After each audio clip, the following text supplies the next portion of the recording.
embedded in our course module.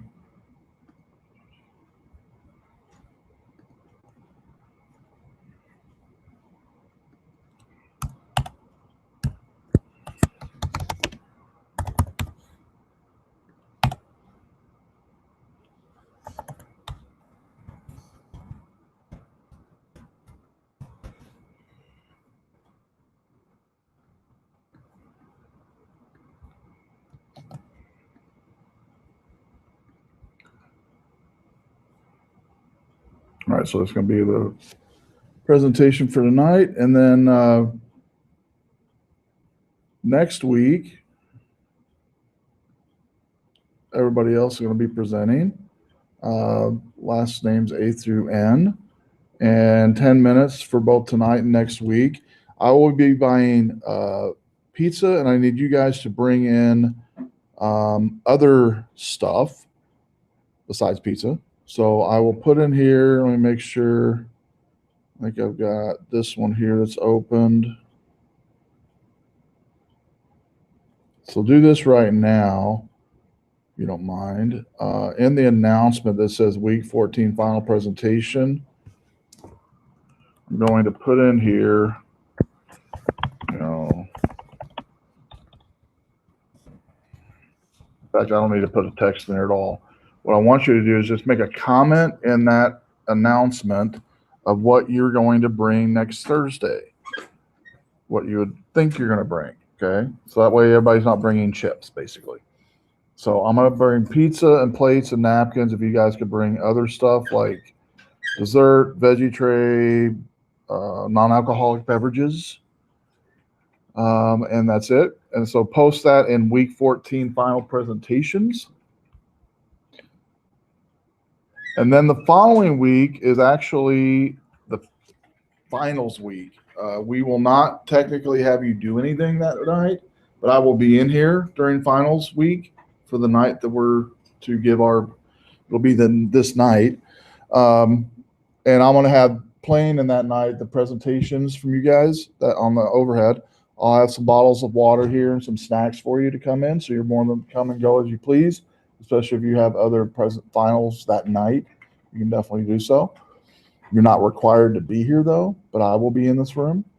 But if you want to come and hang out for a bit and watch the presentations and have a bottle of water and eat some snacks, you're more than welcome to come.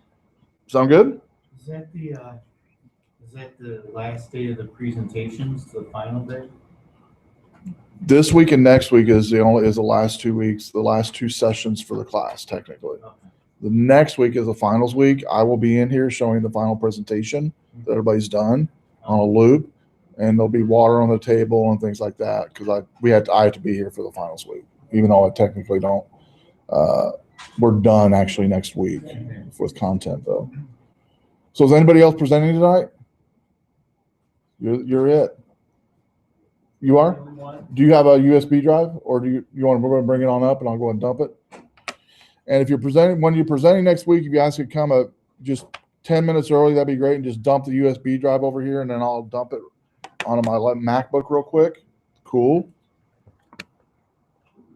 That would be great. And let me go ahead and get your presentation here.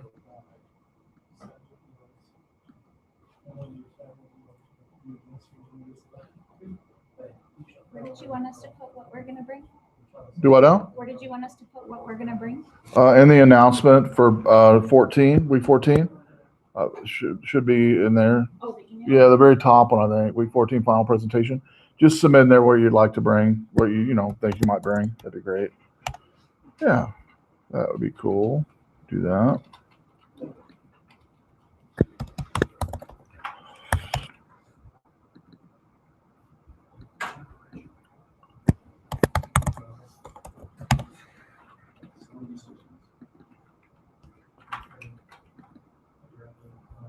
All right. Is it PCT presentation? Yeah. Okay.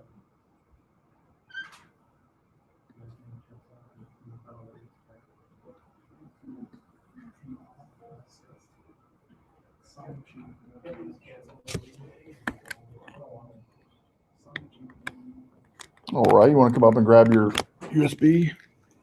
Cool. All righty-o. Got them all dumped. I'll play it to make sure it's working here.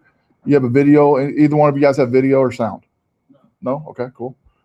All right, so the first up is we'll have Ethan go first with VPNs, and second, we'll have Nicholas go with the research topic, the internet. All right, what everybody else needs to be doing is this. In the week 14, you like that? In week 14 presentation, there should be a link for survey somewhere in here. I think it's in 14 tasks, maybe. There it is. So in 14 tasks where it says fill out a survey for each presenter. And it's name of student, name of title of presentation. What did you like about presentation, and questions for the presenter. Presenter, what you will do when you come up here is there's a nice little clicker here. It does have on the top button a pointer. You can advance a slide. To the right goes to the right, to the left goes to the left. And then pointer at the top. If you need to go back and forward, you can do that, and it'll reach it from wherever. I'll make sure and have it plugged in. Each presenter has 10 minutes. At the end of the presentation, everybody will submit your survey and then refresh the survey for the next presenter. So we just have 2 presenters tonight, everybody else is next week. And make sure come at least 10 minutes early and dump your USB drive just to speed things up. And you'll also be bringing stuff next week. All right. And I'll be bringing the pizza. You guys will bring everything else. Sound good? Questions before we get started? All right, cool. So without further ado, we will have the first presenter go and come on up here. All right. And I will get it started for you, and then I will let you take over. And there is your nice pointer. All right. All right, let's give Ethan our attention. It's all yours, sir. What? It's all yours. Yeah, I'm just hoping that this is going to be 10 minutes. Huh? It's probably going to go over 10 minutes. Is that okay? Yeah, That's do your fine. best. Okay. Yeah, as long as it's not 10 hours. Well, yeah, we'll get close to that, but we'll be under that at least. Yeah, Okay. do your best. So, anyways, my name is Ethan Swanson. I'm going to be doing a presentation on VPNs. Does anyone here know what VPN stands for, other than Professor Kunkel? Virtual private networks? There you go. Yes, it's a virtual private network. And essentially what a VPN does is it connects your PC to another computer that's connected to a different network that's somewhere else on the internet. And this could be really in any location. And it just allows you to browse the internet and do some other stuff that I'll go over later using that computer's internet connection. So essentially, I don't remember what slide I was going to explain this on, but where is it? It kind of works like a mobile hotspot on your phone. So I'm not sure if you guys are familiar with this, but there is usually an app on smartphones these days where you can actually hook up whatever your phone is hooked up to, whether it be data or an internet connection. You can actually use this to have other devices connect to. So this is kind of your that's a weird word, but intercessor to the internet. And I use it sometimes, but essentially it kind of works in a similar way where you have a device, whether it be a PC, a smartphone, or whatever, and you connect to a computer elsewhere, and yeah, you get the idea there. But where VPNs are used, businesses use these. You can also use these in like public places where networks aren't really that secure, like open networks, ones that don't have passwords, where anyone can get into them. And there's a bunch of different personal uses I'll explain in a moment, in a different slide. How it works, again, it just allows you to create a secure connection to another network, and that uses encryption. to connect somewhere else.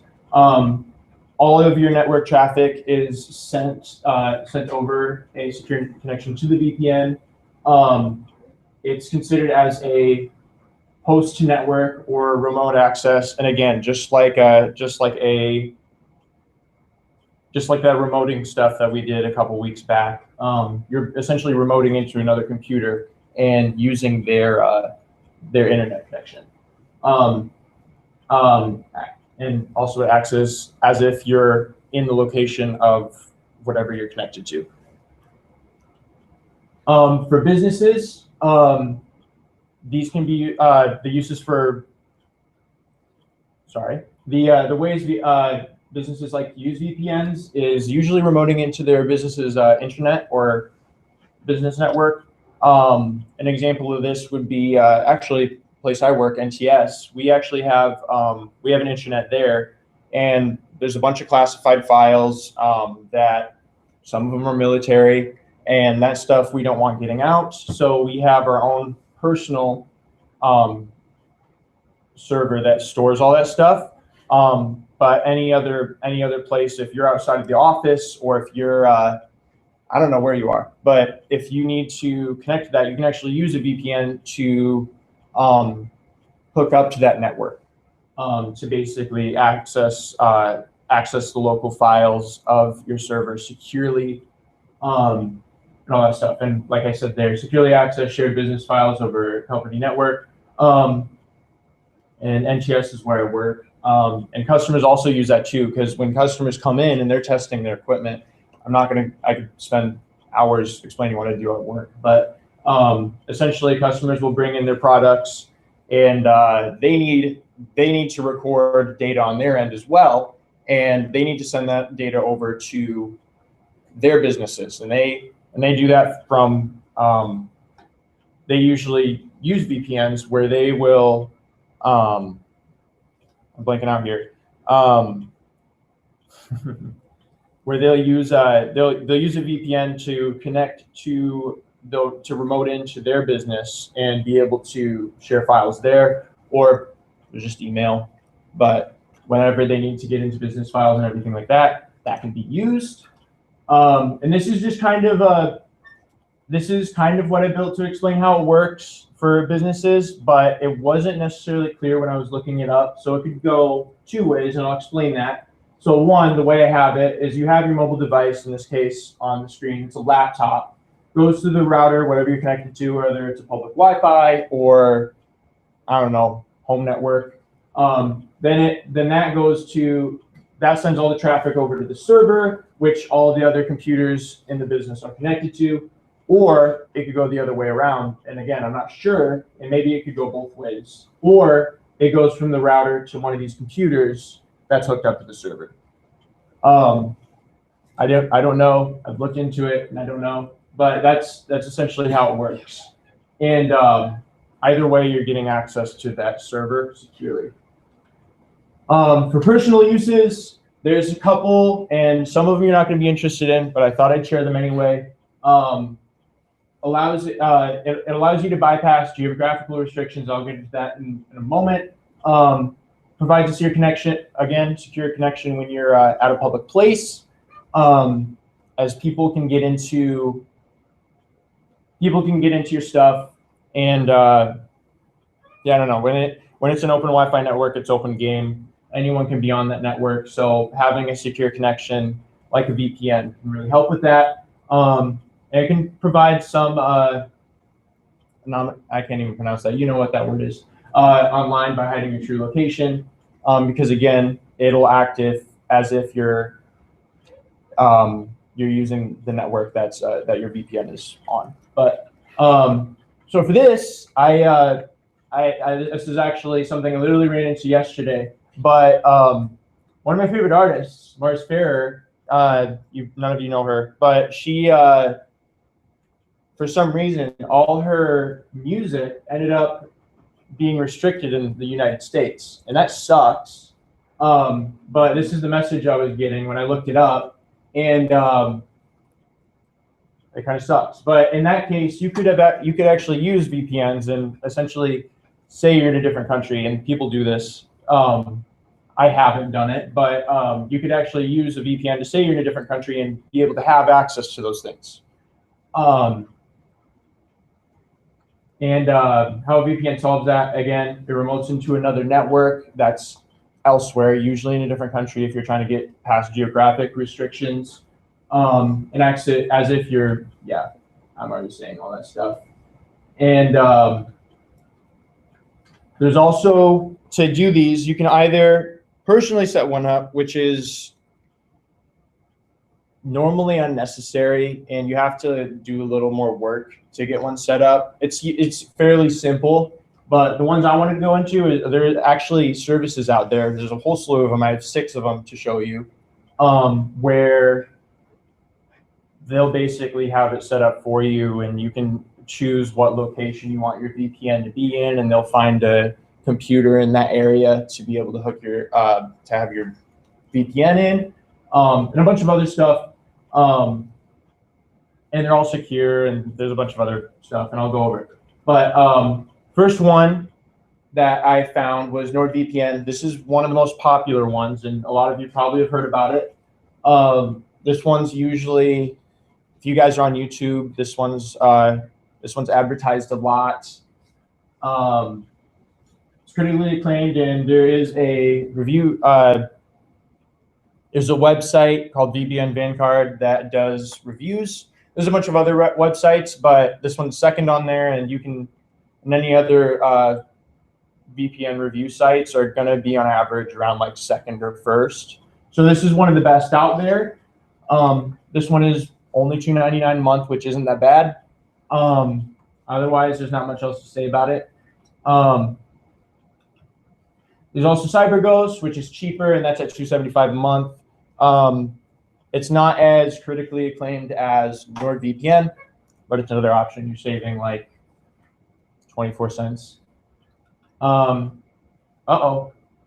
The image isn't showing up there. Whatever. NordVPN, if you guys are familiar with Norton security software and all that stuff, they've done a lot of stuff closely with Microsoft. Usually when you get a Microsoft computer, you'll either end up with McAfee or Norton Security. It just depends on what brand computer you get. But they've been working closely with those kind of companies for years. They have a bunch of experience. And this one, you can get it for $4.99 a month for one device, $3.33 a month if you pay for an entire year at once. So that one's a pretty good one too. There's also ExpressVPN. That's another popular one. This one's more expensive at $12.95 a month, but it does cover all your devices, and it is, I say it's one of the more critically acclaimed ones because this one's actually rated to be one of the fastest and most secure. So that's another one, but again, more expensive. TunnelBear, I wanted to mention this one because it actually has a free tier. So this one, super easy to use. This one, for the free tier, you can get 500, I almost said gigabytes, megabytes a month for free for running a VPN. And there's actually a paid tier too, where there's around $10 a month, you can get unlimited data usage and up to 5 devices. Obviously, for the free tier, you can have as many devices as you want. And then the last one is StrongVPN, which is $10 a month. It's not as simple to use as the others, but that one's good for torrenting and streaming media. All you really need to know for that is just it's more efficient for doing that stuff. But I'm almost out of breath. I'm sorry. I'm talking really fast. So in conclusion, I spoke way too fast, but VPN services come in a wide range of prices and capabilities. And really to decide like which one is best out of these 6 is really hard because it just depends on the person. Because again, if you're looking from like a price standpoint, maybe, where are you? TunnelBear is a good one because that one's free. Or if you're looking for the most efficient, maybe StrongVPN or ExpressVPN or something like that. Or if you're just looking for just a good deal on a VPN, maybe NordVPN. that kind of stuff. So it's really open game here. It's there's really no conclusive best one, even though we have these. I'm just realizing I forgot. That's the only one I actually put the rating in. There's ratings for the other one, but I forgot. Even though there's reviews on them, they're really all around. Other than some of their performances, it's really just depends on the person and what they need. All these are really good. But really, and VPNs are accessible to anyone. Really, anyone with an internet connection can use a VPN these days. And as internet is being accessible to more and more people around the world, a lot more people can use these. And as we went over, can be used for a huge variety of things, whether it's business or just personal use. And there's more personal uses than that. Those are just the ones I decided to go over today.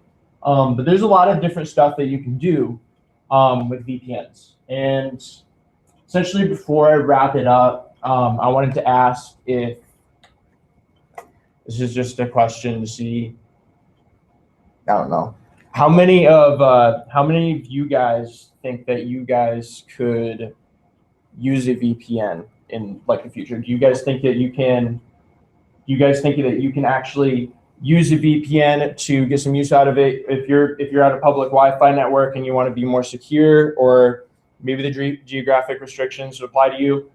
Something mentioned about that actually is that's actually been advertised a lot more. The geographic restrictions, bypassing those, because with Article 13 in Europe, the VPN, that's actually been an advertising standpoint, because that's something that you can get around with the new copyright system and all that stuff. But yeah, I guess how I just want to ask this question is if you guys think, does anyone think you can you'd be able to use a VPN or make some use out of it? You just raise your hand, or yeah? Okay, sweet. That's cool. So yeah, and again, and even if you wanted to get started, I would recommend TunnelBear, because again, it's free, and if you wanted to try out a VPN, then that would be the best way to go. Because even if you weren't sure, it's like, oh, I don't know if I can really use a VPN or if it's really going to be that useful to me to pay for it, I would go with TunnelBear. Even if you don't use it that often, because 500 megabytes a month, if you don't use it that often, that's going to be plenty. These are my sources. Does anyone have any questions? Yes. So using a VPN, you're going to be connecting to a computer somewhere else. So Yes. you still have to have your internet protection. So like your antivirus software, your firewalls and everything else, or would you? I mean, yeah, so it's going to essentially be an encrypted, I can't even pronounce this correctly. It's going to be a encrypted connection to this other network that you're connecting to. But you're still like, if you're browsing the internet or something, then you're still going to want an antivirus, because that encryption is going to protect you from like hackers, or anyone that's trying to like how do you say that, intercept the signal or something like that. So the encryption will protect you from that, but I would say you're probably better off still having an antivirus or something, just in case you accidentally download something with a virus or something like that. Encryption probably won't help you through that part of it. So does anyone else have any questions? Yeah. I actually have two for you. Yeah. Are there free ones out there, and are they legal?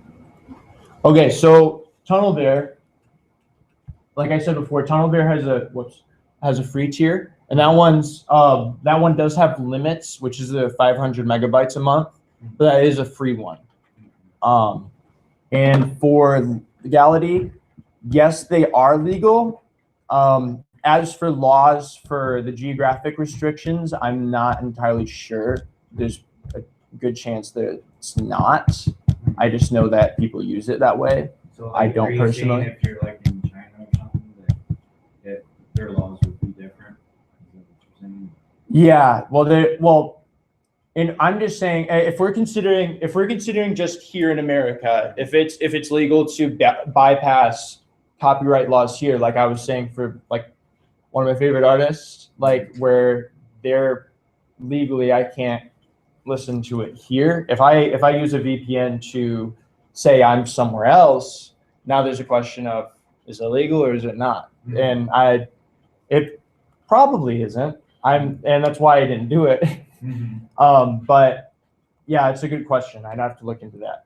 Yeah. But I don't. It might not be. It may be. Right. But yeah.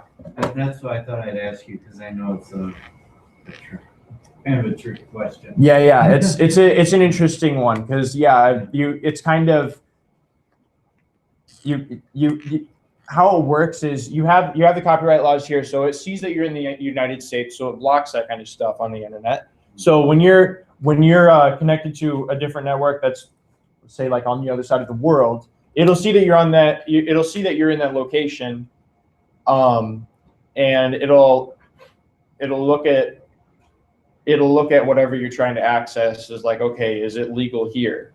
And if it is, it'll show it to you. If it's not, like if I'm still in the United States and I'm trying to listen to that music, it's going to say, hey, you can't listen to it at the United States. But if I'm saying like, oh, I'm in I don't know, Brazil, and that's legal to listen to in Brazil for some reason, then it'll go, hey, you can listen to this. But that's essentially how it works. But legality, I don't know.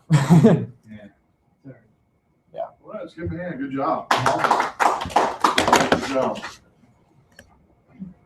Yeah, a lot of the copyright issues is, and you are correct, people do use it to bypass it. Yeah. It goes the same with pirated music. Yep. Is it illegal? Yes, it is. Do people do it though? Yes, they do. And so, but anyway, good presentation, and I do recommend VPN. Any of the ones he mentioned are all good, especially if you're going to be on public Wi-Fi to use VPN. All right, next up, Nicholas, come on up. Everybody else can reset your survey.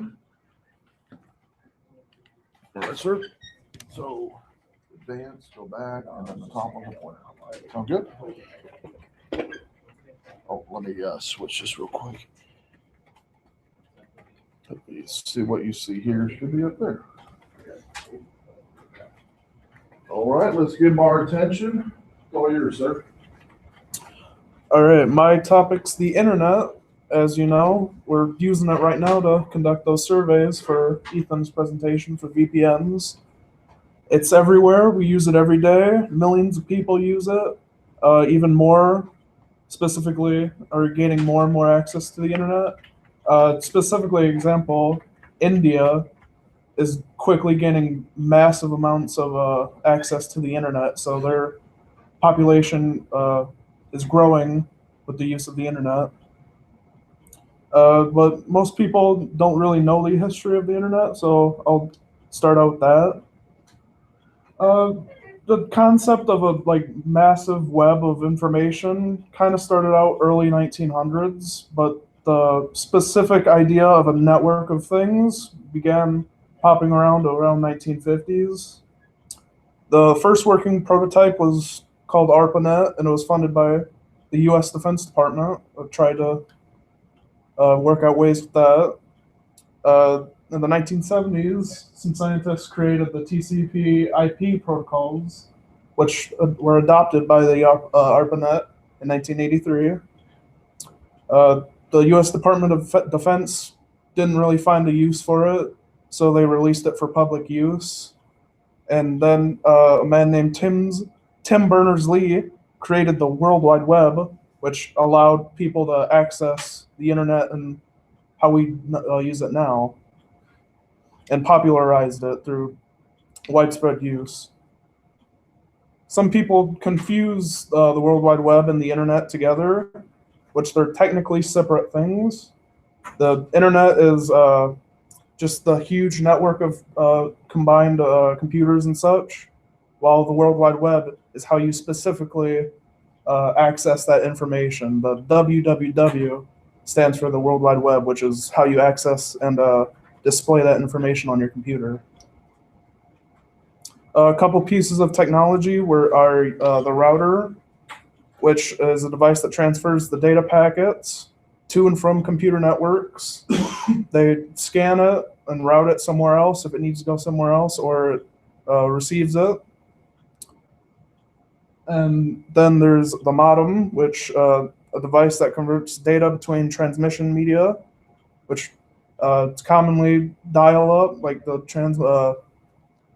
telephone transmissions, which dial-up's famous for it, to transmit from computer to computer, which is the little thing is the telephone connection would go to the modem, then the router, then to your devices. The switch, which we're using in this room right now, is a device that connects other devices on a network to receive, process, and forward data to its destination, to our computers right there. It goes out. A hub is a device connecting multiple Ethernet devices to make them a single network segment. Yeah. Cabling specifically used would be shielded and unshielded twisted pair, coaxial, fiber, and wireless. Right there would be unshielded, shielded, coaxial, fiber optics, and then wireless. Services, there's a bunch of services on the internet. Online purchases, video, movie streaming websites, gaming websites, social media, news, entertainment, even school websites and the like. The importance of it. The modern day civilization probably would not work at all without the internet. We rely on it heavily. Millions upon millions of people use it throughout the world every single day. There's massive amounts of information shared that pretty much keep countries moving along. Billions are spent on the services like streaming and deliveries and the like. It's especially important for the worldwide economy. Governments use it to trade. Well, people use it to privately trade. And social media, which is a dominant force in today's culture, it's everywhere. Everyone uses it, and yeah. And that's the end. Cool, it's good, man. Great, good job. Good job.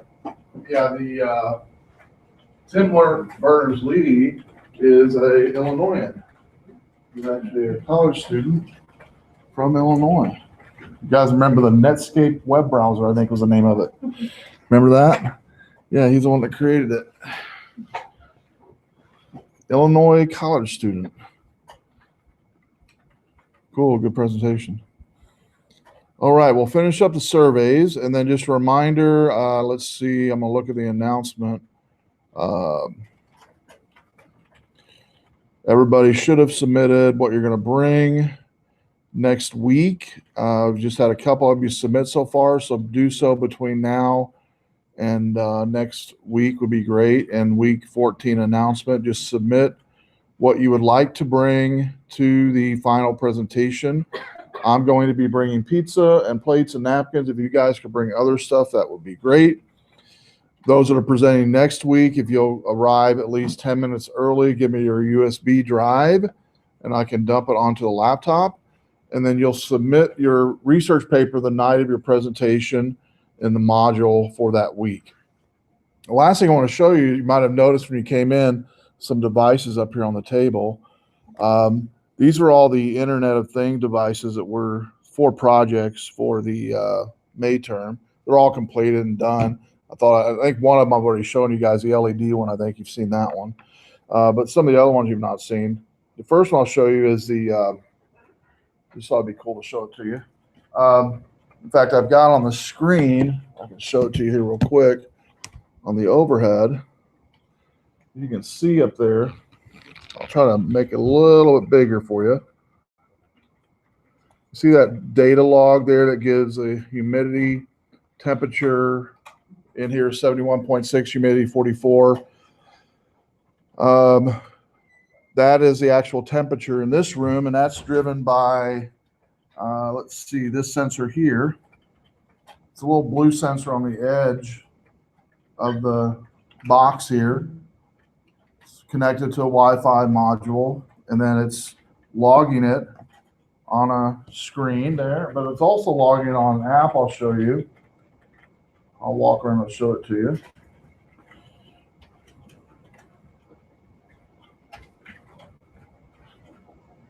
Here's what the app looks like. It shows the current temperature and humidity. It also shows a data log at the top of where it's been the last 3 or 4 hours in here.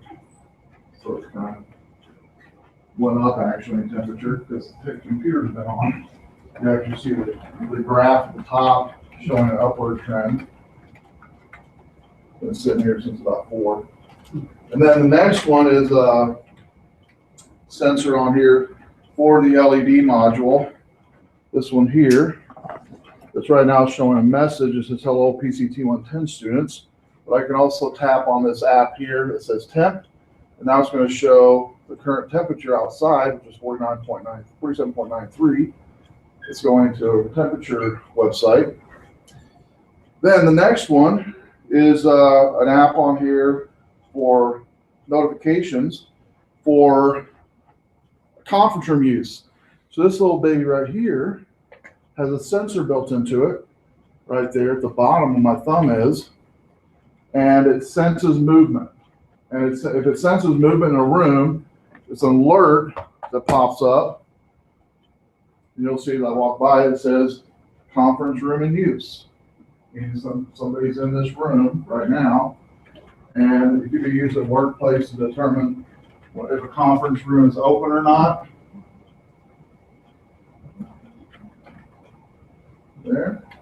And then this one here is a light sensor one, the last one. This one here, you barely see it. When you come up here, you can look at them more.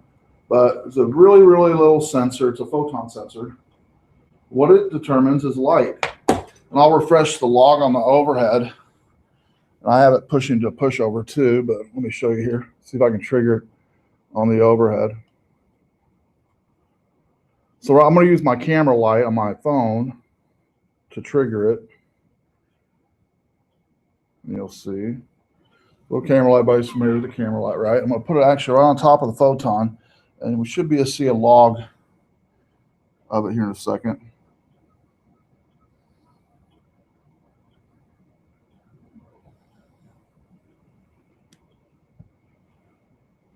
So one that says exceeding. This one right here. Exceeded light. And it also sent a notification as well that said exceed light. So it's set to exceed light. This could be used in factory floors or areas where you can only have a certain amount of light at something, and then it would trigger it, the notification for somebody to know a part has too much light, whatever the case may be. So these are all Internet of Things, practical Internet of Things devices that are used all the time. And the first one is one that we went over here anyway, is a motion sensor with IoT, the left one. And that little item actually here is a motion sensor, that little baby right there. And then the particle photon light sensor, it's a really, really small resistor. I'll show you here what it looks like. Blow it up.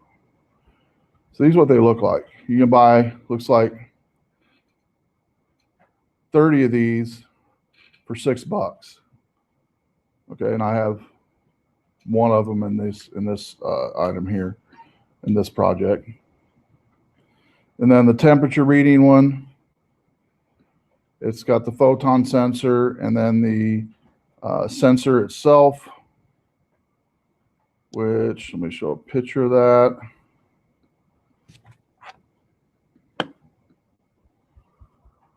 Amazon link here, I think. But those, you can buy 5 of these for $11. So it's a pretty reasonably priced for these Internet of Things devices. They don't cost a lot. And then the LED that shows the message or local weather. A little bit more expensive, but these are $11 a piece, and that's what they look like here. And so, and then the main brains behind all of this is what's called this particle photon, which I'll show you what that one looks like. Particle photon's about $20, and it's a Wi-Fi module, and all these pins plug into what's called a breadboard, and then you got power pins, you got pins to connect to the devices. This right here is a USB plug-in, and all these are connected via USB mini module, USB to micro cable. But you can put it in a lithium battery. One of these has a lithium here. This one right here. In fact, if I unplug this one that's now plugged in, it'll still work because I have a lithium battery plugged into this one as well. And the lithium battery really isn't that expensive either. I'll show you on the overhead what that one looks like.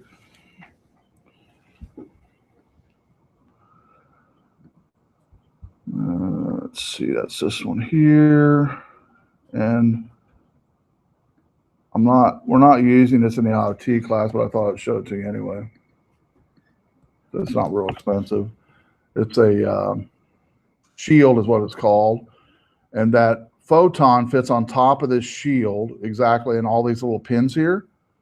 And then it comes with the shield, and it also comes with a 3.7 volt battery, which is a lithium battery, all for $25. So you get the shield and the battery for $25. The battery, fully charged, like on this LED one, lasts about, if I do on low module power, it can last up to 2-3 months on low power. And so Internet of Things is definitely something that you already use every day, all of us do, whether it be reminding us to get up in the morning from a device at home to turning lights on and off, power, your car, your vehicle, maintenance, whole bunch of things are used for Internet of Things now that we just kind of take for granted, but they're actually, I think somebody mentioned how we wouldn't survive like without the internet, right? The Internet of Things is the backbone of the internet, falls on the backbone of the internet. And so anyway, I thought I'd show this to you. If you want to look at these before you leave, you're more than welcome to. But otherwise, we're done for the night. And then next week, everybody else is presenting. And how early do we need to show up those that are presenting? At least 10 minutes, that'd be awesome. And then bring your PowerPoint with you, or you can email it to me. That'd be great. Any questions before we're done? All right, cool. We'll see you next week, and I'll leave this up here if you want to come look at it and play with it. You're more than welcome to. Good presentations tonight, too, by the way. Copy of our paper. Yeah, you'll just upload it the night of. So don't print it out. Yeah, that's all you gotta do. Cool.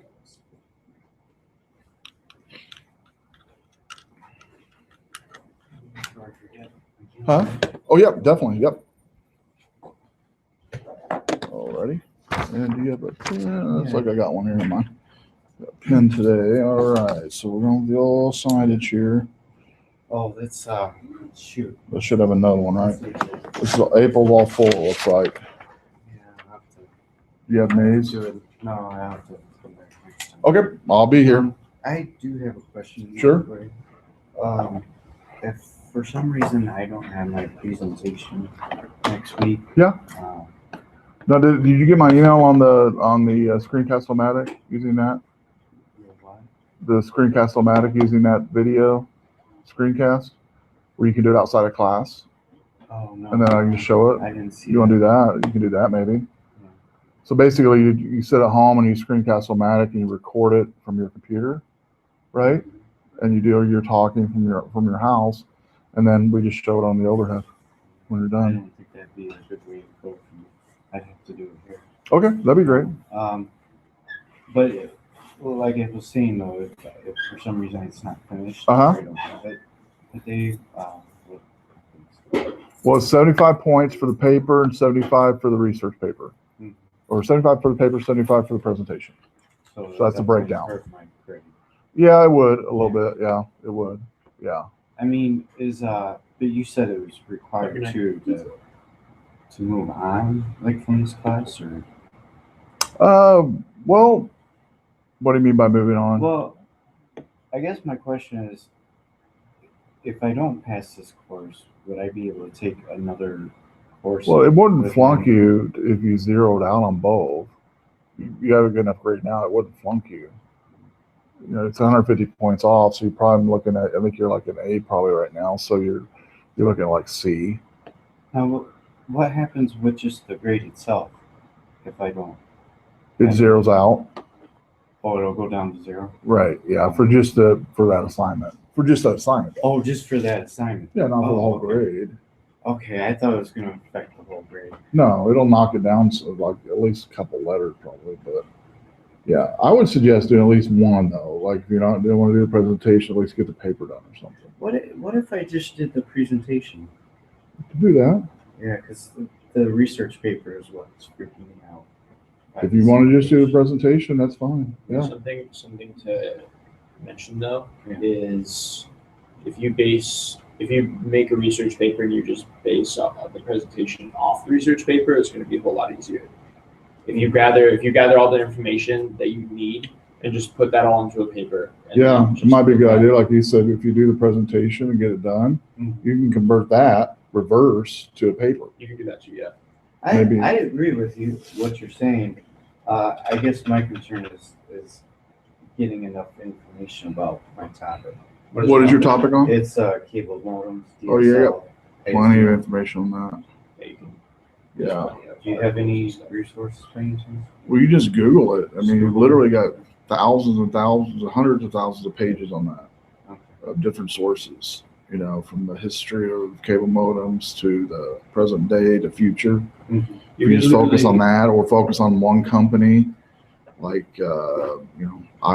3Com's a popular one for cable modems. But you can come out from different perspective, either historical view, like historically, how did cable modems start? Where did they start? You know, and you have a lot of data for that. It's literal hard data. So it's like really easy to find that information. So, but if you want to do the PowerPoint first, complete it, that way you at least have it done. Then if you have, you're like, oh, okay, I got a lot of information here, then maybe complete your paper. But if you do the PowerPoint first and get it done, at least you have that part done. Yeah, that's fine. That way you're not zeroing I'm out pretty both. good with presentations. Yeah, so like you said though, after you finish the presentation, you might be like, I can make because it's only, what is it, 5 to 7 pages. So Right. it's like not a lot of information actually. No, Pretty it's- small amount of information. Yeah. You'll have to trim your information actually. You'll have so much information when you're done with your PowerPoint to be overkill on your paper. Oh, wow. Oh yeah, for sure. Definitely. Yeah. Yeah. You'll be surprised about how much data is out there for that. Mm. Yeah. You do a I simple, just have to spend more time. just do a simple Google search and you'll be like, whoa, oh yeah, a lot of data. Okay. Yeah. Keep track of the sources you find too, because for the Right. paper he requires Yeah. both works cited and also works consulted. So even anything that you just pull from that you don't specifically quote, you also want to keep track of that stuff too.